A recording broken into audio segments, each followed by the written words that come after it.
자, 요나서는 짧은 4장, 4장밖에 안 되는 짧은 성경인데 그 성경 전체의 중심 주제가 회개에 대한 주제를 다루고 있습니다. 그래서 첫 시작이 요나 한 개인의 회개할 부분들을 다루면서 시작이 되잖아요. 그리고 요나의 회개가 끝나니까 2장, 3장으로 쭉 넘어오게 되면 이제 회개한 요나를 통해서 니느웨라고 하는 이방인들에게 회개를 촉구하십니다. 그리고 그 회개와 더불어서 요나도 회복되고 니느웨도 회복되는 역사가 요나서 안에 쭉 기록이 되어 있습니다. 그러니까 연약함, 죄에 대한 늘 죄 속에 살 수밖에 없는 우리 인간들이 자기 인생에 어떤 회복을 만들어 나갈 때 그 통로가 되는 것이 회개라는 것입니다. 그 종교적으로 잘못한 것 잘못했습니다 시인하는 어떤 그런 단순한 소극적인 차원이 아니라 그 인생 전체가 회복되고 풀어지는데 어떤 실수와 아픔과 막힘 가운데 있을 때에도 그 회복되는 그 첫 출발이 회개부터 시작이 된다. 이것이 요나서 안에서 쭉 다루고 있는 내용입니다. 어떤 사람에게는 이 회개라는 주제가 좀 부담스러울 수 있습니다. 근데 어떤 것은 부담스러워도 생략하면 안 되는 부분이 있어요. 몸에 이상이 생겼어요. 근데 몸에 이상이 생기면 뭔가 증상이 나타나는데 그러면 빨리 병원에 갈수록 도움이 됩니다. 이가 자꾸 아파오는데 계속 가기 싫다 해서 치과를 가지 않으면 나중에 그 이빨 작은 치료로 될 수 있는데 나중에 빼야 돼요. 그러니까 영적인 원리도 똑같습니다. 마귀는 우리에게 회개하라라는 어떤 요구를 하지 않습니다. 그런데 하나님은 모든 환경을 통해서 상황들을 통해서 우리에게 말씀을 들을 때 어떤 부분들에 대한 것들을 깨우치게 도와주셔서 이렇게 회개하고 돌이킬 것을 말씀을 해나가십니다. 왜냐? 회개가 인생의 모든 것들을 풀어나가는 하나의 답이 되기 때문에 그렇다는 것입니다. 그래서 지난주에도 우리가 요나서 2장에서 요나가 물고기 뱃속에 들어갔다고 그랬어요. 하나님이 요나를 억지로 물고기 뱃속에 집어넣으신 거예요. 목적은 하나입니다. 회개해야 될 부분이 있는 거예요. 요나가 그렇게 살고 있어서는 안 된다는 거예요. 하나님이 원하셨던 삶이 있습니다. 근데 그것을 부인했어요. 불순종하지 않습니까? 억지로 하나님이 물고기 뱃속에 들어가는 체험을 통해서 회개를 일으켜 나갑니다. 저와 여러분들도 예외가 아니라는 거예요. 우리가 나름대로 내 인생에 쭉 어떤 플랜을 가지고 살아나가고 그것이 잘 될 수 있을 것 같고 당장은 풀리는 것 같아요. 요나도 요바로 내려갔다가 거기서 다시스로 가는 배를 타잖아요. 그 모든 것들이 자기가 생각한 대로 쭉쭉 풀리거든요. 마침 다시스행 배가 있었다고 했어요. 내가 어떤 생각을 하고 있는데 어떤 계획을 하고 있었는데 마침 어떤 환경이 만들어지더라요. 근데 그 마침 속에 하나님의 인도와 뜻이 들어가 있지 않으면 결국 지나가다가 떠났는데 풍랑을 만나가게 되고 결국 엄청난 고난을 당할 수밖에 없다는 것입니다. 그래서 이런 요나서 말씀을 보면서 우리가 묵상할 것은 첫 번째는요. 왜 하나님이 요나를 그렇게 가기 싫어하는 니느웨로 보내냐는 거예요. 가기 싫어하는 요나를 가게 하기 위해서 풍랑도 일으키시고 물고기도 준비하시고 이렇게까지 하시는 하나님의 마음이 뭘까? 이게 이제 오늘 저희가 요나서를 묵상하면서 살펴봐야 될 내용들입니다. 이 요나의 스토리잖아요. 하나님이 요나에게 어떤 마음이 있길래 이렇게 어거지로 어떤 특별한 환경들, 초상식적인 일들을 동원하시면서 어떤 스토리를 만들어 나가시느냐. 하나님의 마음을 우리가 좀 이해를 해봐야 된다는 것입니다. 요나에게 하나님이 갖고 계신 어떤 마음이 있었어요. 그러면 요나에게만 아니라 오늘 저와 여러분들에게도 똑같습니다. 요나는 하나님을 이해하지 않고 하나님을 의식하지 않고 살아갈 수 있습니다. 하나님은 요나에게 어떤 마인드가 있었어요. 저희도 똑같아요. 내가 이민을 와서 이렇게 저렇게 살아나가는데 나는 하나님에 대해서 생각을 깊이 안 할 수 있어요. 하나님은 나에게 대해서 뭔가 마음이 있다는 것입니다. 요나가 원했던 것은 다시스예요. 하나님이 니네로 가라 그랬는데도 싫습니다. 싫은 거예요. 자기의 신앙관, 자기의 가치관 속에서 니네는 망해야 될 지역이라는 것입니다. 그래서 받아들이지 않고 딴 길로 가게 됩니다. 그러니까 요나의 삶 속에 하나님이 원하시는 것이 있었고 요나 자신이 원했던 것이 서로 충돌하는 것입니다. 우리가 인생을 살다 보면은 또 신앙생활 하다 보면은 내가 원하는 것이 있어요. 근데 어느 날 하나님이 원하시는 어떤 것들을 알게 됐습니다. 근데 이게 안 맞는 거예요. 서로 반대가 되는 거예요. 그럼 어떻게 해야 돼요? 여러분 그럴 때 어떻게 됩니까? 어떤 답을 가지고 있어요. 무시합니까? 아니면 억지로 막 순종합니까? 힘들어도 막 허거질합니까? 성경에서 기독교에서 말하는 그런 복음은 맹목적인 순종을 요구하지 않습니다. 성경을 가만히 보게 되면 자원, 스스로 원해서 어떤 하나님의 의도대로 따라가길 원하시지 억지로 하는 게 아니라는 것입니다. 여러분, 하나님 우리의 기계적 순종을 요구하지 않아요. 할 수 없으니까 그냥 하자. 내 생각이고 뭐고 다 내려놓고 그러면 하나님 뜻이 오르니까 항상 하나님 뜻으로 가야지. 나는 없고 하나님의 뜻만 하니까 가야 되겠다. 기계적으로 그냥 살아가는 순종을 요구하시느냐? 아니라는 거예요. 그러면 하나님이 어떤 두려움 가운데서 그 두려움 때문에 맹목적으로 순종하느냐? 그것도 하나님이 요구하시는 것이 아닙니다. 하나님은 우리에게 어떤 플랜과 뜻들을 다 이렇게 생각하게 하십니다. 근데 그 하나님, 그것이 하나님의 뜻이 맞지 않을 때, 혹 하나님 보실 때 이것이 되게 더 손해가 될 때 하나님이 그 방향을 하나하나 내게 도움이 되는 방향으로 끌고 나가신다는 것입니다. 그래서 자, 오늘 요나를 향해서 하나님의 마음이 있었습니다. 하나님이 가게 하시고자 하나님 하시고자 하는 방향이 있었어요. 근데 요나가 그걸 무시하고 살아왔었습니다. 그러면 하나님이 아브라함 부를 때도 마찬가지예요. 하나님 아브라함 부르실 때도 아브라함에게 무슨 분명한 뜻을 가지고 있었습니다. 근데 아브라함이 갈대우르에서 떠나 살아가면서 하나님이 자기를 왜 부르셨는지를 전혀 이해하지 않고 그냥 나름대로 열심히 새로운 것에 정착해서 우리로 따지면 이민을 와가지고 열심히 살아가고 있었다. 하나님의 마음은 어떻겠냐. 그 아브라함을 본 하나님의 마음은 어떻겠냐는 것입니다. 요셉이 총리진이 됐어요. 총리 대신이 돼갖고 애굽의 풍성함들을 다 얻으면서 그 속에서 그 풍요로움을 누리면서 막 살고 있다. 하나님의 마음이 어떻겠냐는 거예요. 하나님은 그럼 내가 사람 잘못 선택했네? 할 수 없지? 실망이네? 그런 입장이겠느냐? 아니면 어떤 조치를 취하겠냐는 거예요. 우리도 마찬가지지 않습니까? 하나님 요셉도 하나님이 요나도 인도하셨다고 한다면 하나님의 자녀라는 신분을 주신 우리도 하나님은 굉장히 세밀한 디테일한 어떤 방향을 가지고 우리를 돌보시고는 중에 있다는 것입니다. 그래서 우리가 주목해 가야 될 것들이 하나님 나한테 뭘 원하시지? 하나님의 마음은 뭘까? 이런 부분들을 깊이 생각해 나가는 거예요. 말씀을 묵상하면서. 자, 오늘 우리가 요나서 앞부분에 대한 부분들을 한번 짚어보고 넘어가겠습니다. 요나가 풍랑을 만났는데 그 1장에 보게 되면 어떻게 했다고 그러냐면 요나의 모습하고 오늘 우리들을 좀 비교해 보려고 합니다. 요나가 풍랑이 일어나는데 성경에 보게 되면 그 풍랑이는 배 밑바닥에서 잠을 자고 있었다 그랬습니다. 이것은 육신적인 잠이 아니라고 그랬어요. 하나님의 말씀에 불순종하고 하나님의 목적과 사명을 잃어버린 채 살아가고 있는 사람의 삶 가운데 나타나는 영적인 잠의 모습입니다. 주변 환경이 요동을 쳐요. 보는 못 느끼는 거예요. 이게 왜 일어나는지, 이게 나 때문에 일어나고 있는지, 내 가정이나 또 내 직장 안에 내 인생 가운데 일어나는 어떤 일들에 대해서 느끼지 못하는 거예요. 무슨 말입니까? 요나가 지금 그러고 있었거든요. 이게 뭐냐면 무뎌져 있다는 것입니다. 하나님이 이 요나를 통해서 우리에게 첫 번째로 생각하게 하는 것은 요나가 왜 이렇게 가지? 선지자였어요. 하나님의 사명과 목적이 뚜렷하게 있는 사람입니다. 그런데 여러분 구약 성경에서 이방인들한테 가서 복음을 전했던 하나님의 선지자가 없어요. 다 이스라엘 사람들한테 이사야, 예레미야 다 이스라엘 사람들한테 복음을 전한 사람입니다. 그러나 이 요나는 또 하나님 특별히 선택한 거예요. 저 아수르에 가서 너 복음 전해라. 하나님 얼마나 심사숙고해서 어떤 한 사람의 인생을 선택했겠습니까? 굉장히 하나님 뜻 가운데 선택된 인물이 요나라는 사람이에요. 근데 그 이런 요나가 하나님 입장, 하나님 뜻, 의도, 목적을 전혀 중시하지 않은 상태에서 살아가고 있었습니다. 이 무뎌진 거예요. 영적으로 무뎌져 있다는 것입니다. 그러면 우리가 신앙생활을 하면서 영적으로 무뎌지는 경우들이 있습니다. 여러분 우리가 영적으로 내가 무뎌진다는 것이 얼마나 위험하고 얼마나 내게 큰 상실과 손실이 오는지를 우리가 깊이 좀 이해를 해야 됩니다.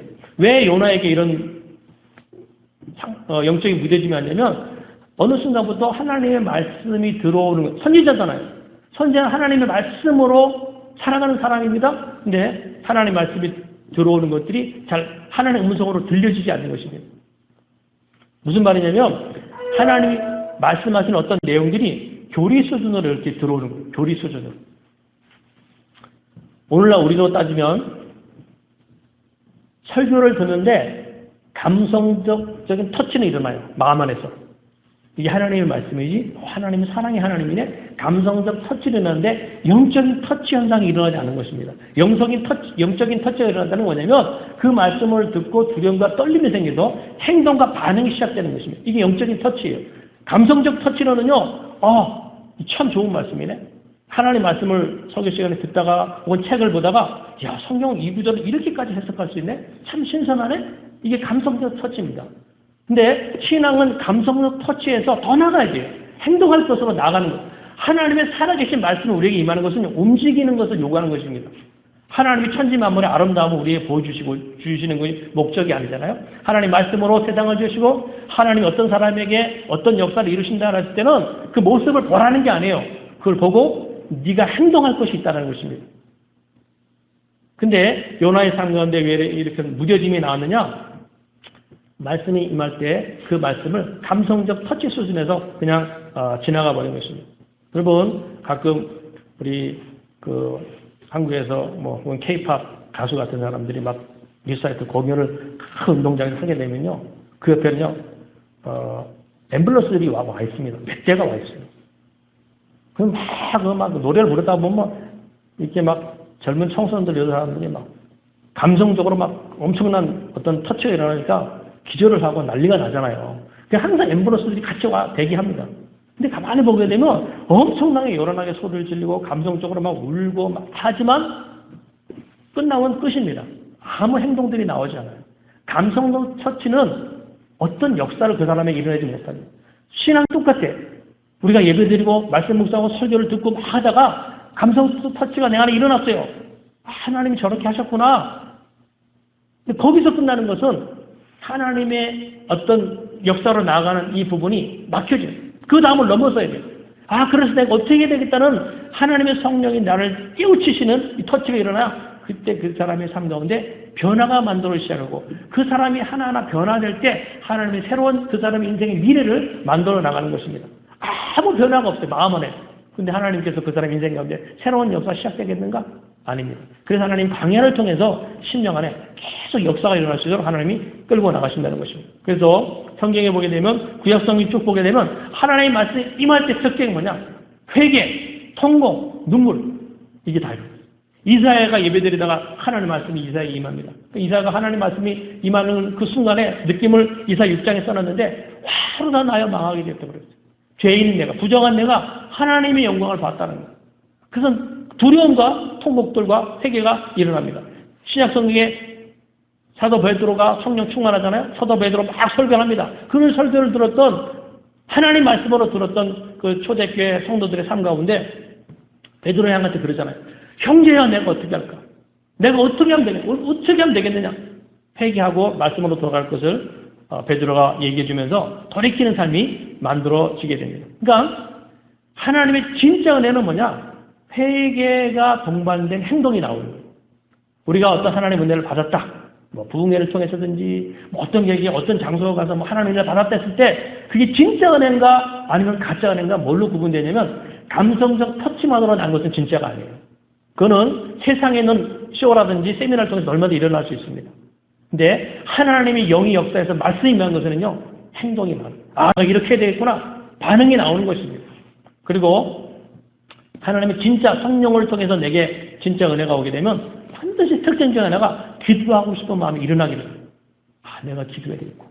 내가 그동안 기도를 너무 안 했구나. 라는 기도에 대한 강한 부담을 일으킵니다. 왜? 행동은 기도가 수반되어 나오기 때문에. 여러분 우리가 인생의 중대사를 결정할 때 때로 사람들이 막 기도원에 가서 금식기도 한다. 며칠씩 금식하고 합니다. 왜냐면 기도할 때 결단이 나오는 거예요. 내가 이렇게 내가 이걸 끊지 못했어요. 끊어야지 안 끊어졌어요. 근데 금식기도 합니다. 금식하고 나면 사람이 변하잖아요. 결단이 나옵니다. 이렇게 됐구나. 저렇게 됐구나. 과감한 결정과 결단이 나옵니다. 그게 어디서 나오냐? 성령이 우리 속에 진짜 은혜가 오게 되면 기도하게 만들고 기도하면 내 안에 어떤 결단들이 나오게 되는 것입니다. 그래서 성경 한 군데를 보겠는데 우리 한번 파워포인트를 좀 띄워주세요. 호세아서 10장 12절 말씀 보게 되면 하나님이 구약 이스라엘 백성들 향해서 이렇게 말씀하신 부분이 있습니다. 근데 한번 같이 읽어보겠습니다. 자, 시작. 너희가 자기를 위하여 공의를 심고 인애를 거두라. 너희 묵은 땅을 기억하라. 지금이 곧 여호와를 찾을 때니 마침내 여호와께서 오사 공의를 거기 보게 되면 묵은 땅을 기경하라 그랬어요. 묵은 땅을 기경하라는 것은 우리가 농사짓는 땅을 기경하라는 의미가 아니라 우리 심령, 하나님의 말씀이 들어오는데도 딱딱해져 갖고 아무런 반응을 일으키지 않는 너희 묵은 땅이 파헤쳐져야 된다. 그래야지만 하나님의 말씀을 들으면서 행동과 결단, 영적 터치가 신령하리라. 그래서 마음을 흔들어서 이렇게 요동치게 하고 새롭게 만들어내는 과정을 만들어 나가라. 그것을 요구를 해 나가십니다. 그래서 하나님의 모든 주어지는 은혜의 진짜 핵심 중에 핵심은 결단이 동반된다라는 것을 알 수 있습니다. 그래서 여러분 스스로가 요나가 왜 이렇게 됐냐 잘 보게 되면 우리도 비교를 해봐요. 요나만 이렇게 된 것이 아니라 우리도 차츰 이렇게 될 수 있습니다. 그래서 어떤 예배든 어떤 세미나든 어떤 집회를 가서든지 좋았다, 마음이 후련하다, 시원하다, 조심해요. 여기서 멈춰져 있으면 안 됩니다. 그래서 하나님이 나에게 뭘 하라고 하느냐, 이 깨달은 영감들이 내게 일어나야 됩니다. 그래서 여러분 간증하고 설교의 차이가 뭐예요? 간증과 설교의 차이. 간증은 어떤 한 개인이 자기가 주관적으로 체험한 은혜를 나누는 것입니다. 거기는 결단을 요구하잖아요.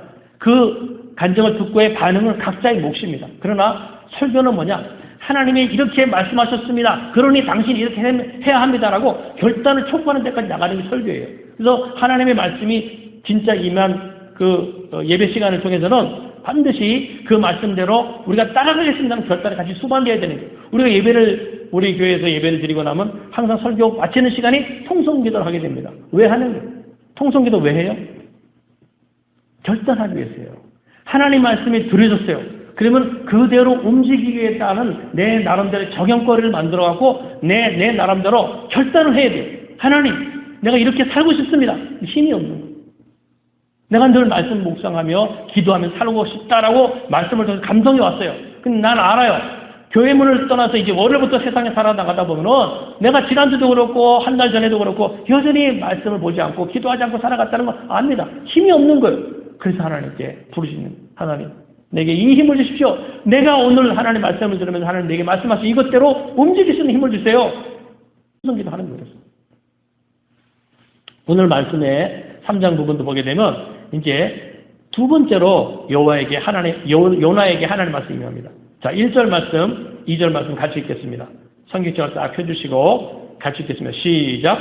여호와의 말씀이 두 번째로 요나에게 임하니라. 이르시되 일어나 저 큰 성읍 니느웨로 가서 내가 내게 명한 바를 그들에게 선포하라 하신지라. 그래서 요나가 이제 물고기 뱃속에 들어가서 회개를 합니다. 회개하고 나서 다시 말씀이 임해요. 말씀이 임하니까 니느웨 가서 다시 복음 전해. 그랬더니 그대로 행동하잖아요. 말씀이 임하니까 그대로 움직입니다. 물고기 뱃속에 한번 들어가고 나니까 이제 쓴맛을 한번 봤어요. 그래서 요나는요 여전히 니느웨 가서 복음 전하라고 해서 그 사람들이 멸망을 피하라는 메시지를 전하고 싶어 하지 않아요. 나중에 3장, 4장 쭉 보게 되면 여전히 원하지 않습니다. 그런데 도망가지 않습니다. 한번 인생의 쓴맛을 물고기 뱃속에서 한번 겪었어요. 이거 겪고 난 사람은요 힘들어도 일단 하나님을 떠나지는 않습니다. 그래서 얼핏 순종을 합니다. 그래서 요나가 하는 것처럼 하나님이 저와 여러분들에게 요구하시는 부분들이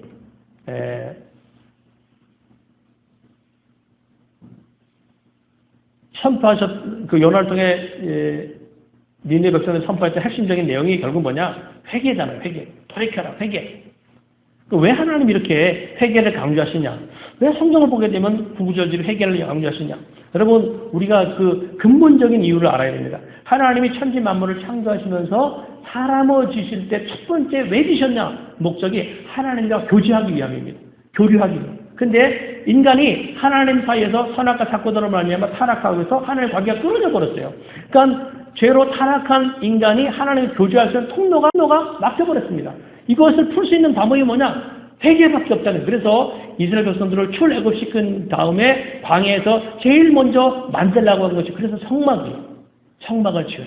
왜? 그래야지만 우리 안에는 죄성, 본능, 연약함 이것이 가리움을 받잖아요. 이게 가리워져야 하나님과 관계가 다시 소통되고 하나님 관계가 소통돼야 하나님 뜻한 바 하나님이 기뻐하시는 인생이 내 삶을 통해서 만들어질 수 있습니다. 그렇지 않으면 우리는 여전히 세상에 땀 흘릴 뿐이에요. 열심히 돈 벌고 열심히 자식 키우고 열심히 수고했습니다.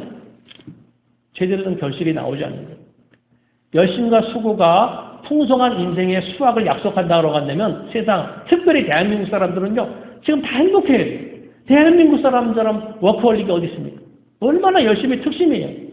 근데 가장 자살률이 많고 가장 수면제를 많이 먹고 정신질환이 많은 사람들 대한민국 사람이 1, 2, 3순위 안에 꼭 들어가지 않습니까? 왜냐는 뭐예요? 성실과 열심히 아름다운 인생의 결실들을 만들어주고 보장하지 못한다는 것입니다. 그래서 그 아름다움과 행복과 풍성함은 어디서 만들어지느냐? 회개를 통해서 하나님과 나와의 관계가 풀어져야 하나님이 그 인생의 미래를 행복한 길로 열어나가시기 시작하신다는 것입니다. 그래서 성경을 가만히 보게 되면요. 하나님이 쓰셨던 모든 사람들 가운데 밑바닥으로 몰락한 사람이 있습니다. 근데 그 사람들이 왜 이렇게 몰락했느냐? 은혜 가운데 붙들림을 받았다고 왜 몰락한 인생이 나왔느냐? 그 사람들이 다른 사람보다 큰 잘못을 했기 때문은 아닙니다. 잘못은 저질렀어요. 그러나 성경을 가만히 보게 되면 오히려 그 사람보다 더 큰 잘못을 저질렀는데도 하나님이 크게 쓰십니다. 모세 살인자잖아요. 사람 죽인 사람이에요. 바울도 마찬가지 아닙니까? 바울도 예정이를 잡아다가 막 감옥에 가지고 때리고 죽게 만들고 그랬던 사람이에요. 다윗도 마찬가지 아닙니까? 간음죄도 저지르고 남의 부인 남편을 막 죽였잖아요. 죄로 따지면 엄청납니다. 근데 이 사람도 하나님이 크게 썼어요. 그럼 결국 뭐냐는 거예요. 하나님 보시는 관점은 회개의 줄기를 그가 붙잡았냐는 거예요. 그가 얼마나 큰 죄를 저질렀느냐 아니냐 이것을 하나님이 주목해서 보는 것이 아닙니다. 왜? 모든 인간은 약점을 가지고 있어요. 다 환경만 갖춰지면 실수하고 넘어질 것 하나님 다 아십니다. 하나님 우리가 말씀하시는 것은 내가 너에게 피할 길 성막을 주고 성전이신 예수님을 너에게 붙여주셨다. 누구든지 회개로 예수님의 은혜를 꼭 붙잡아라. 예수님을 붙잡아라. 회개한다는 게 뭐냐면 하나님 난 내 실력과 내 열심과 내 능력으로 내 인생을 살아낼 수 있는 사람이 아닙니다. 그러니 하나님 도와주세요. 라는 마음의 고백이 거기 포함되어 있는 거 아닙니까? 그래서 하나님이 우리에게 회개를 강조하시는 것은 내 열심과 의지, 계획 갖고 안 되기 때문에 하나님의 도움을 구하라. 스스로 겸손하라는 것입니다. 그래서 진짜 삶 가운데 이런 연약함과 겸손함을 다 붙잡았던 사람, 하나님이 너무 비싸였어요.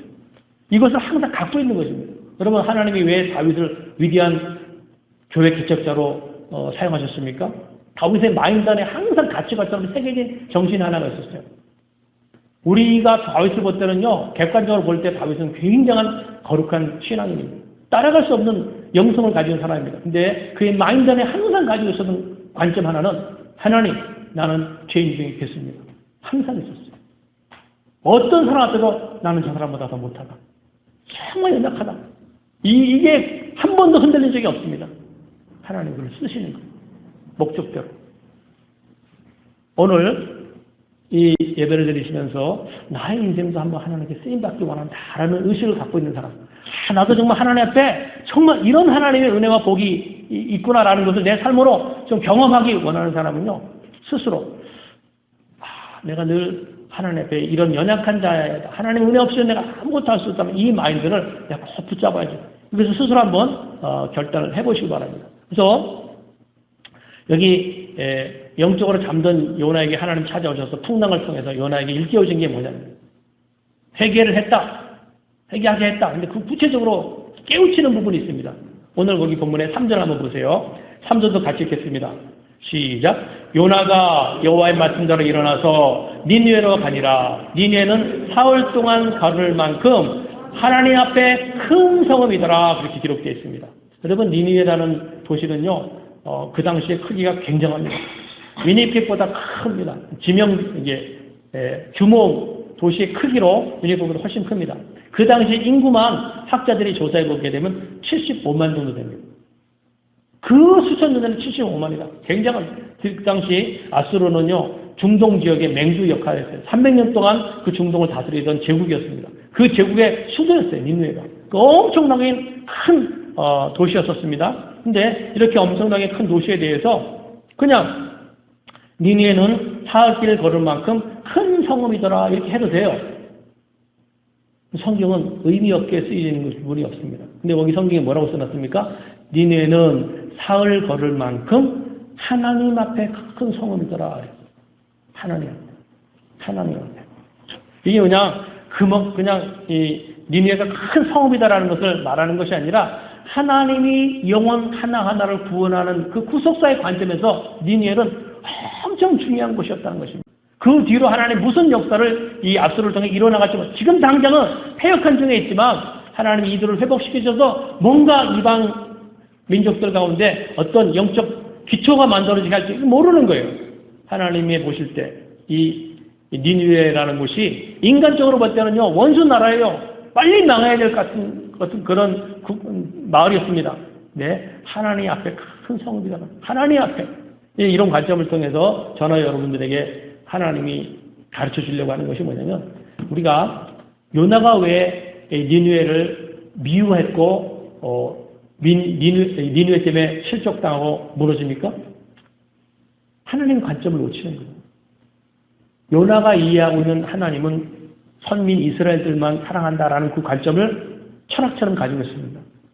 그건 자기 경험이고 자기 백그라운드예요. 하나님은 모든 것을 초월하십니다. 하나님이 세상 역사 만물을 갖다가 우리가 갖고 있는 철학과 개념, 성향으로 조율해 나가십니까? 아니에요. 다 건너뛰는 거예요. 나는 절대 이것을 할 수 없어. 다 건너뜁니다. 하나님. 그래서 하나님은 더 훨씬 큰 계획을 가지시고 니느웨를 이끌고자 하는데 요나가 그 부분들이 부족했어요. 그래서 이런 내용을 통해서 하나님이 저나 여러분들에게 가르치시는 것은요. 항상 훈련해 나가야 될 것들이 하나님의 관점에서 사람을 보고 하나님의 관점에서 사건을 해석하고 이런 것들이 계속 묵상되고 말씀으로 훈련하는 과정이 있어요. 그래야 내 틀이 자꾸 깨집니다. 나는 이렇게 한 적이 없어. 나는 이건 내 성향이 아니야. 이런 틀을 강하게 갖고 있는 사람은 하나님과 성령님과 동행하면서 뭔가 하나님 축복하시는 길들로 가는데 항상 스스로 무너질 수밖에 없어요. 스스로 넘어질 수밖에 없습니다. 여러분 아브라함 보세요. 하나님 아브라함을 이렇게 불러내실 때 아들을 줄게 이렇게 얘기합니다. 그때 아브라함이 갖고 있는 생각은 하나님 정말 내가 아들 없이 이렇게 노년까지 왔는데 아들 하나 둘이면 만족합니다. 그게 아브라함의 마음이었어요. 아들 하나 둘이면 충분합니다. 하나님은 아닙니다. 하나님은 아브라함을 부르시면서 아니야. 내가 너에게 하늘의 별과 같은 아들과 후사를 줄 거야. 이렇게 얘기합니다. 그러니까 아브라함 인생 가운데 하나님 부르셨을 때 아브라함 자신이 생각하는 자신의 생애가 있었고 하나님이 계획하고 있는 아브라함의 인생이 있었어요. 여러분 아들 하나 둘 정도 주는 것이라면요. 하나님이 아브라함을 갈대우르 해서 나오라 그럴 필요 없어요. 갈대우르 살고 있을 때 거기서 친인척 다 있으니까 거기서 그냥 아들 하나 낳게 해서 살게 하면 되지. 뭐하러 나오라고 합니까? 아들 하나 주겠다고 그러면 그냥 주시면 되지. 25년을 왜 기다리는 사람 말려 죽이는 것도 아니고 다 넣을 때가 25년을 왜 기다리는 왜 시험 들게 하냐는 거예요. 계획이 있는 거예요. 아들 하나 둘을 주는 그런 개념이 아니라 아브라함이 생각하는 것 이상의 어떤 플랜이 있다는 것입니다. 그러니까 우리가 나의 인생을 묵상하고 해석할 때도 마찬가지예요. 나는 그냥 하나님 위니펙에 이민 왔으니까 여기서 내가 하는 사업이나 좀 안정되고 한 5배 늘어나든지 그다음에 자녀들 잘 양육해서 이렇게 하면 좋게 이거 만족합니다. 이건 내 생각이라는 하나님은 아닙니다. 이 하나님의 아이디어와 생각을 인간은 알 수 없습니다. 여러분 요나 자신의 인생 가운데 저 적국인 니느웨에 가서 나는 복음 전하는 어떤 사명과 삶이 있을 것이라는 것을 요나 스스로는 죽었다 깨어나는 그런 아이디어가 떠오를 수 없어요. 하나님이 주시는 아이디어들이에요. 근데 하나님이 요나에게도 그런 플랜이 있듯이 저 여러분도 마찬가지입니다. 그런 플랜이 있다는 그래서 눈을 열어서 하나님의 관점에서 인생을 보고 사람을 해석하고 사건을 해석하는 그런 묵상들과 훈련들이 계속 있어야 됩니다. 하나님 아브라함의 시각이 자기 중심적인 가치관에 갇혀 있으니까 하나님 훈련을 시킵니다. 나중에 그걸 훈련을 다 마치고 나서 아브라함에게 이제 그 시야가 넓어진 것을 뭘로 확정시키냐면 이름 바꾸는 거예요. 창세기 12장에 하나님 아브라함 부르세요. 그리고 아브라함이 다 여러 가지 삶이 만들어집니다. 13, 14, 15, 16장까지 계속해서 아브라함 스토리가 계속 만들어집니다. 그리고 나서 창세기 17장에 갔을 때 하나님께서 비로소 아브라함의 이름을 아브라함에서 아브라함으로 바꿔줘요. 열국의 아비. 너는 열국의 아비가 될 자야 라고 하나님의 시각을 아브라함에 가르쳐줍니다. 우리도 마찬가지예요. 우리도 이 하나님의 관점으로 자기 인생을 보는 시야를 훈련하지 않으면 그냥 세상적인 사람들이 보는 그 관점으로 자기 인생을 쭉 봅니다. 그 틀 안에서 계획을 세우고 그 계획을 이루기 위한 준비로 나갑니다. 근데 하나님은 저와 여러분들에게 아브라함을 아브라함으로 만들어 가듯이 하나님의 관점, 그리스도인 하나님의 마인드가 우리 속에 뿌리 내려질 수 있도록 하나님 훈련시킵니다. 여러분 스스로 여러분의 마인드 안에, 여러분의 인생의 플랜 안에 하나님의 마인드가 얼마나 들어와 있는가 한번 생각해요. 내가 이렇게 계획하고 이렇게 생각하는 것은 그래서 하나님의 관점이야 라는 그렇게 인정할 만한 것들이 여러분의 삶 가운데 얼마나 있어요. 훈련해요. 하나님 그걸 보시는 거예요. 안 되니까 하나님이 요나를 풍랑 물고기 동원해서 하나 고쳐나갔습니다. 자, 그래서 하나님이 첫째 요나에게 회개를 통해 이런 역사를 이루고 또 니느웨 백성들에게도 회개를 촉구해 나가시는데 거기 보게 되면요, 이제 니느웨 백성들이 회개하는 과정이 이게 우리가 깜짝 놀라려입니다. 우리가 좀 이 본문들을 좀 자세히 묵상하다 보면은 이 3장 내용을 보게 되면요, 이건 굉장히 퀘스천 받거든요. 어떻게 이 하나님 알지 못했던 이스라엘 백성들이 한두 명도 아니고 그 니느웨 백성 도시 전체가 하나님께 돌이킬 수 있냐는 거예요. 그럼 미스터리입니다. 어떻게 이럴 수 있냐는 거예요. 그 모든 것의 출발이 뭘로 만들어지냐면 하나님의 말씀이 임하면서 요나, 이제 회개한 요나를 통해서 말씀이 들어가지 않습니까? 회개하라! 심판이 올 거야! 말씀이 전합니다. 이 말씀이 전달되는 과정을 통해서 그 온 니느웨 백성들의 삶 가운데 심판과 멸망으로부터 피할 길이 만들어집니다. 엄청난 역사. 이게요, 남의 일이니까 그냥 우리가 쑥 지나가죠. 여러분 자기 일이나 자기 가정 일이라고 쳐보세요. 완전히 사업이 다 망하고 막 다 끝장날 판이에요. 그런데 기가 막힌 방법을 통해서 그 화와 심판이 피해졌다. 어마어마한 일이라는 것입니다. 하나님은 오늘 저 원리를 가르쳐줍니다. 어떤 실패와 어떤 막힘 속에서 모든 변화를 일으키는 모든 시작은 첫 출발이 하나님 말씀이 임하면서 시작되더라라는 것을 우리 얘기합니다. 왜 하나님이 성경 보다 보면 이렇게 막 성경 여길 보고 저길 보고 말씀 묵상해 말씀 묵상해 이걸 왜 이렇게 많이 강조하? 우리가 좀 그 원리를 좀 이해해야 돼요. 여러분 현대인들의 특징이 뭐냐면 진지하지 않다는 특징이 있어요. 왜 진지하지 않나? 영상 문화가 발달되면 사람이 보는 것으로 만족하니까 생각을 잘 안 하게 됩니다. 그래서 옛날 사람들보다 생각하는 기능이 많이 떨어져 있어요. 근데 이것이 굉장히 중요한 의미가 있습니다. 왜냐하면 생각을 자꾸 하는 것은 뭐냐면 사람의 뇌를 자극시키는 것입니다. 뇌는 자극하지 않으면 뇌가 가지고 있는 창의력이 나오지 않습니다. 여러분 우리가 일생을 살면서 자기 뇌의 기능에 한 10%, 15% 정도 사용한다고 그러죠. 엄청난 잠재력들이 각 사람의 뇌 안에 다 들어가 있어요. 근데 이것이 자극을 받아야지만 거기서 잠재력이 나오고 창의력이 나오는 거예요. 우리가 보통 어떤 사람들 보면은 뭐 과학 분야든지 아니면 뭐 예술 어떤 분야든지 야 너무 탁월한 사람이 있어요. 깜짝깜짝 놀라서 오는데 야 어떻게 저런 기발한 생각을 했을까? 저런 아이디어가 어떻게 떠올랐을까? 저도 이렇게 뭐 뉴스도 보고 영상도 보고 책도 보면서 깜짝깜짝 놀랄 때가 있어요. 어떻게 나와 동시대를 살아가는 사람들이 저런 생각과 아이디어를 떠올렸지? 깜짝 놀랍니다. 근데 우리는 엄청난 잠재력이 있는데 자꾸 우리 뇌가 자극을 받아요. 영상 문화가 발달된 이 시스템 속에서 살아가는 저희들이 의도적으로 노력해야 될 것들이 자꾸 말씀 묵상하라, 말씀 묵상해. 왜? 하나님의 말씀은요, 우리 뇌를 자극시키는 특징이 있습니다. 그래서 성경을 보게 되면 보는 것보다 듣는 것은 많이 강조. 여러분 인간의 최초의 범죄가 뭘로 나왔어요? 선악과를 범죄를 지을 때도 눈으로 보고 보는 것, 영상 문화는 죄와 접근력이 사단이 우리를 유혹할 때 다 보게 하는 거예요. 그 넘어지게 하거든요. 근데 하나님은 우리에게 뭐라고 말씀하시냐? 들을 것 강조합니다. 믿음은 들음에서 나요. 말씀을 자꾸 들을 것을 우리에게 강조를 해나가십니다. 유대인들이 왜 이렇게 똑똑하고 또 유대인들이 왜 많은 것 속에서 세계 역사 속에서 리더 역할을 하는 삶을 살고 있느냐? 여러 가지 객관적인 어떤 근거들이 있겠지만 그 중에 하나가 어려서부터 유대인들이 말씀 훈련을 받거든요. 정말 너무할 정도로 어려서부터. 여러분 유대인들은요 성인식을 13살 딱 되면 합니다. 성인식 딱 되면 하는 일이 이 성경책이 있어요. 이 성경책. 돌로 만들어진 돌판으로 성경책이 있습니다. 이 성경책을 아버지가 딱 데리고 와서 여기다 꿀을 발라요. 꿀을 바르고 이것을 아들로 이렇게 입으로 하게 만듭니다. 그런 예식을 통해서 그 자녀에게 항상 너는 앞으로 살아가는 인생 속에서 하나님의 말씀을 중요시하라는 것을 그런 예식을 통해 하나를 가르치는 거예요. 12살, 13살 될 때부터 그런 훈련 속에서 자라나다 보니까 유대인들은 하나님의 말씀을 가까이 하는 것들이 우리보다 탁월하게 많이 훈련되어 있다는 거예요. 그런데 그것이 그 사람들의 뇌를 잡고는 그러니까 유대인들이 모든 분야에 선두적인 어떤 역할을 감당하는 것도 다 연결이 되어 있습니다. 자기 스스로 한번 보세요. 1년 동안 이민을 와서 뭐 공부를 하든지 내가 책을 얼마나 읽는가 한번 잘 보세요. 책을 얼마나 읽는가. 이민 삶은 바쁘고 피곤하고 또 영어권 살기 때문에 책을 읽기가 정말 쉽지 않습니다. 그러니까 의도적으로 노력하지 않으면 1년에 한두 권 읽기가 어려워요. 교회에서 왜 부끄러움을 자꾸 하냐면 힘들어도 이렇게 그래서 책을 자꾸 읽게 하지 않으면 책 접하지 않아요.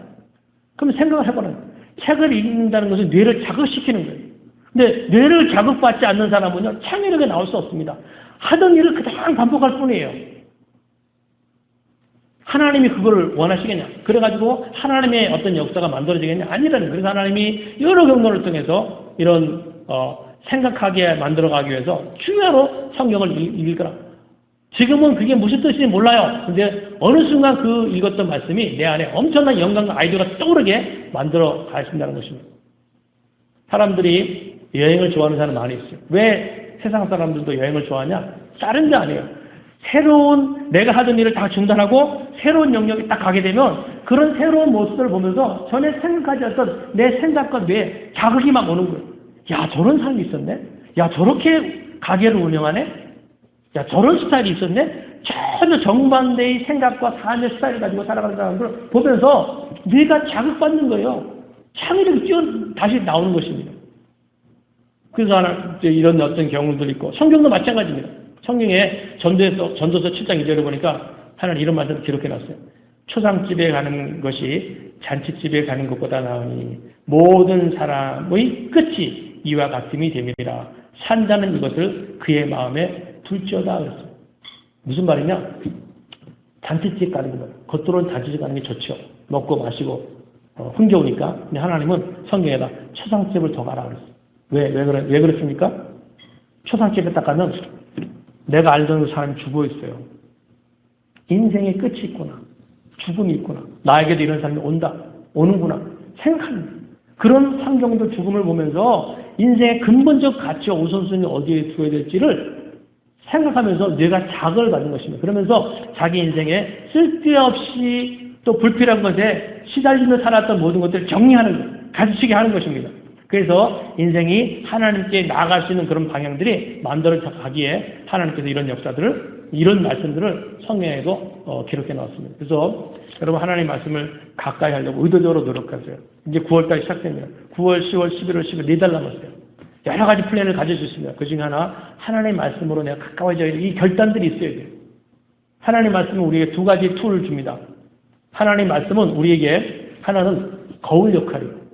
말씀을 보면서 나를 비춰보는 아 내가 잘못 살았구나. 이게 죄구나. 이걸 보게 하는 거울 역할을 합니다. 또 하나가 윈도우, 창문 역할을 하게 되어 있어요. 그래서 하나님의 말씀을 보게 되면 창문 너머를 보게 합니다. 전혀 보지 못했던 영역을 말씀을 보다가 보게 하는 거예요. 아 나의 인생에 이런 플랜을 가지고 계획을 세워내겠구나. 이거 보는 거예요. 창문 역할이에요. 그래서 창문 너머에 있는 영역이 보입니다. 이것은 다른 것 갖고는 일어나지 않아요. 하나님의 말씀 묵상할 때 이런 역사들이 하나님의 성령을 통해서 일으켜 나가신다는 것입니다. 그래서 오늘 이 회개의 역사가 어디서 만들어졌냐? 말씀을 가까이 하고 말씀을 들은 자를 통해서 이런 역사가 일어났구나. 그럼 나의 상관을 결단할 것이 뭐냐? 회개는 다른 게 아니에요. 말씀으로 돌아가는 게 회개입니다. 이게 출발이에요. 말씀으로 돌아가지 않는 신앙의 틀 속에서 회개 역사가 이어진다? 넌센스입니다. 그래서 하나님이 말씀하신 대로 다시 말씀으로 돌아가겠다는 결단들을 우리 스스로 내렸으면 합니다. 그리고 이제 결론적으로 쭉 보게 되면 보세요. 5절, 6절 같이 한번 읽어보겠습니다. 5절, 6절 시작. 니느웨 사람들이 하나님을 믿고 금식을 선포하고 높고 낮은 자를 막론하고 굵은 배 옷을 입은지라. 그 일이 니느웨 왕의 들림에 왕이 보고 일어나 왕복을 벗고 굵은 배 옷을 입고 새 위에 앉으니라. 요나가 대충 가서 외쳤어요. 3일길에서 그냥 하루 가서 그냥 대충 외친 겁니다. 근데 그 말을 듣고 소문이 나고 왕궁에까지 소문이 들어가서 온 왕까지 온 백성들이 회개하면서 결단하는 것입니다. 이거 사람뿐만 아니라 거기 보게 되면요, 짐승도 3일간 먹지 말라고 그랬어요. 이게 회개의 가장 모범을 보여주는 것인데 이게 이방 나라에서 일어났습니다. 엄청난 역사예요. 왜 이런 역사가 일어나는지는 우리가 크게 중요하잖아요. 어떻게 이방인들이 이렇게 일어났지? 학자들의 연구는 몇 가지 이유가 있어요. 뭐 갑자기 계기의식이 그 시기에 일어나가지고 온 니느웨 사람들이 막 불안해하고 있는 그 찰나에 요나가 가서 말씀을 전해갖고 이 재앙을 피해낸다. 그래서 온 백성들이 회개했다. 그렇게 보기도 하고 또 하나님이 천재지변을 일으켰을 수도 있습니다. 우리가 뭐 성경에 안 나와 있으니까 몰라요. 뭐 폼페이가 지진으로 하루에 다 망가지잖아요. 마찬가지로 뭐 그런 역사가 그 시기에 있어가지고 다 두려움이 와가지고 하실 수 있습니다. 근데 이런 말씀들을 통해서 하나님이 말씀하시려고 핵심은 여러분 주목하세요. 하나님은 지금 니느웨를 회개시켜 나가면서 그것을 통해서 누구에게 말씀하시냐면 요나하고 이스라엘에게 말하는 거죠. 그렇게 회개하라 하나님께서 선지자를 통해서 이스라엘 백성에 말하지만 이스라엘 백성들이 회개하지 않습니다. 그런데 요나에게 보이는 거예요. 너 봐. 저 하나님 알지 못하는 니느웨 사람들이 한 번 네가 가서 복음을 전하는데 그들이 그 말을 듣고 돌이키지 않네요. 하나님이 지금 이스라엘 백성들에게 요구하시는 것이 원하시는 이것이라는 것입니다. 저 니느웨 사람들이 저 하나님의 말씀을 듣고 두려워서 돌이킴같이 나는 너희 이스라엘에게 이렇게 돌아옴을 원한다. 너희가 좀 이런 모습으로 돌이키길 원한다. 지금 하나님께서 이 말씀을 요나를 통해서 이스라엘 백성들에게 말씀하십니다. 그래서 거기 여러 가지 표현을 10절 말씀 한번 보세요. 10절도 보게 되면 하나님이 그들이 행한 것 곧 그 악한 길을 돌이켜 떠난 것을 보시고 하나님이 뜻을 돌이키사 그들에게 내리라고 말씀하신 재앙을 내리지 아니하시니라 이렇게 말씀하셨잖아요. 거기 보게 되면요. 거기 그 악한 길에서 돌이켜 떠난 것을 보시고 그랬어요. 회개하는 소리를 듣고 이렇게 낸 것이 아니라 악한 길에서 떠난 것을 보시고 이렇게 얘기합니다. 그래서 오늘 저와 여러분들에게도 하나님 말씀하시는 그 회개의 초점은 생각이 아니에요. 아, 내가 잘못했구나. 뉘우치는 것이 아닙니다.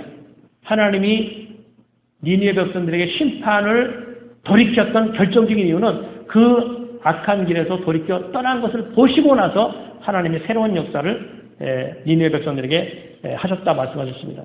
저나 여러분들에게도 하나님께서 말씀하시는 것이 중심적인 메시지는 니느웨 백성들에게 하나님이 그렇게 하신 것보다는 오늘 크리스찬인 저와 여러분들에게 하나님 더 강조하시고 더 말씀하시는 부분들입니다. 이 니느웨 백성들에게 일어나는 이런 변화가 오늘 저와 여러분들이 일어나기 하나님이 원하시는 것입니다. 오늘 이 말씀 묵상하게 되면서 하나님께서 우리의 개인의 삶 가운데 말씀하신 부분 이걸 돌이키길 원한다. 끊어지길 원한다. 하나님께로 향해지길 원한다. 말씀이 있기를 원한다. 하나님 말씀하신 것이 있으면 하나님 말씀으로 그대로 결단하는 것입니다. 하나님 내가 이렇게 하겠습니다. 결단하고 이번 한 주간 동안을 그 말씀 가지고 승리하는 것입니다.